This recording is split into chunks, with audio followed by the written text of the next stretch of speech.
see raindrops. I see clouds. We're going for a beach walk. Those generally don't mix together well. I don't know. I didn't hear anything, see anything concerning rain.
So we're headed out this afternoon, and we've got to, we're gonna go do a little shopping up north, and I want to take a look at, maybe we'll stop up by the airport and see what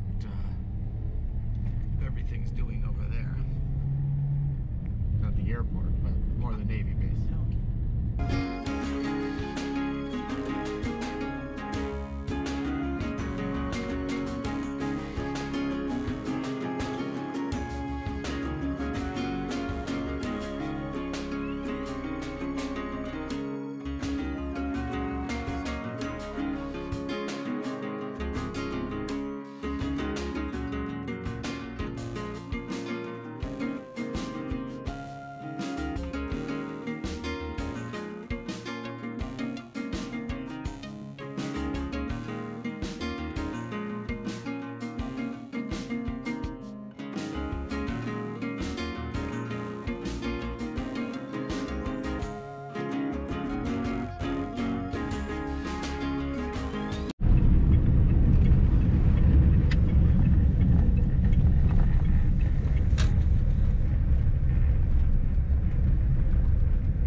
Well, we just got back from going up to Big Rock to get, yep, that's right, toilet paper. But we got a couple other things too.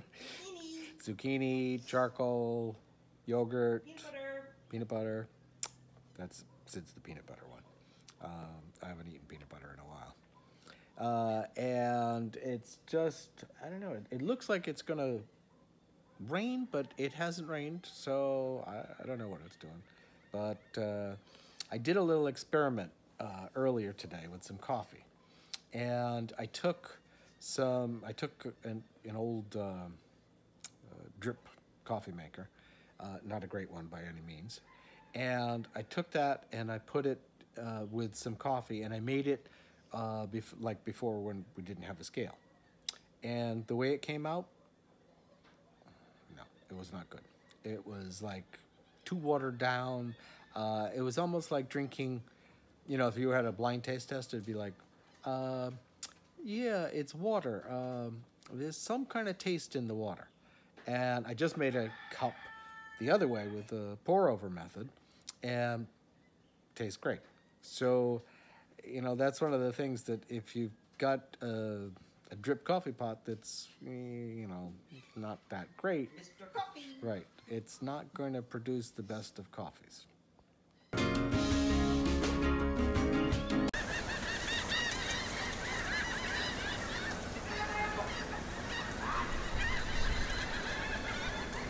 it's like, I don't know why, but every April into May, it's like the laughing birds all show up from wherever they came from, and you know, they'll disappear a lot during the summer, and they're just here now for like mating and stuff, and then they disappear. So I don't know where they disappear to. I mean, did they go north, south, out to some deserted islands? I really don't know, but they make a lot of noise.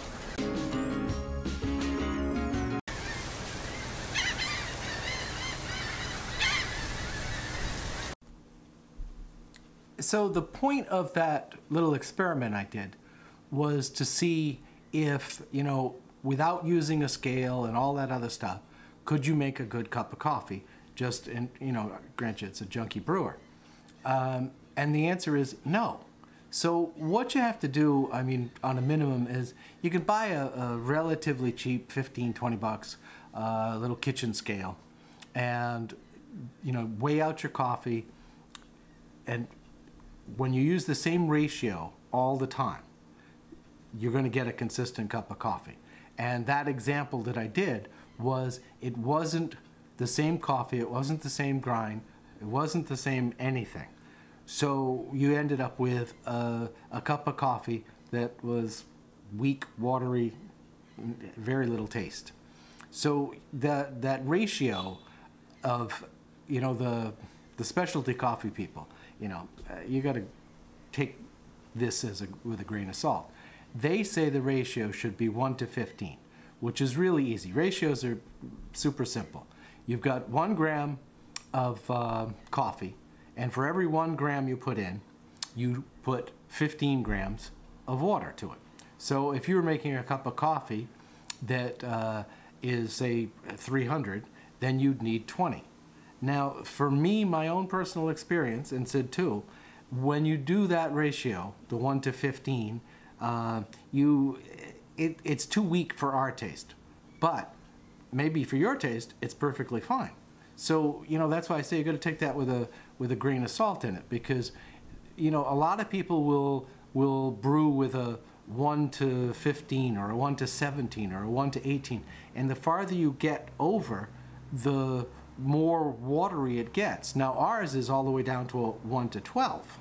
So when I brew up a cup of coffee, which is 300, I put in 25. So that's to my taste. But I do that consistently. If I just took, you know, a spoonful of coffee, sometimes I might be getting 20, sometimes, you know, by the time I filled it up. So that's why the scale is an important thing to have, so that you can put something on there, tar it out, get it to 0, put in the exact amount, and then put whatever you're using for water, measure that out, boom, you get a consistent coffee all the time. And otherwise, it's like one day it's going to be good, and the next day it's like, it doesn't taste good anymore. Assuming you got fresh coffee, by the way. And that's, speaking of that fresh coffee thing, what we're going to be doing is we're going to roast our coffees so that as the order comes in, it goes out. So that by the time it gets to the customer, it's only a couple days old. It's perfectly fine. And the way coffee tends to go is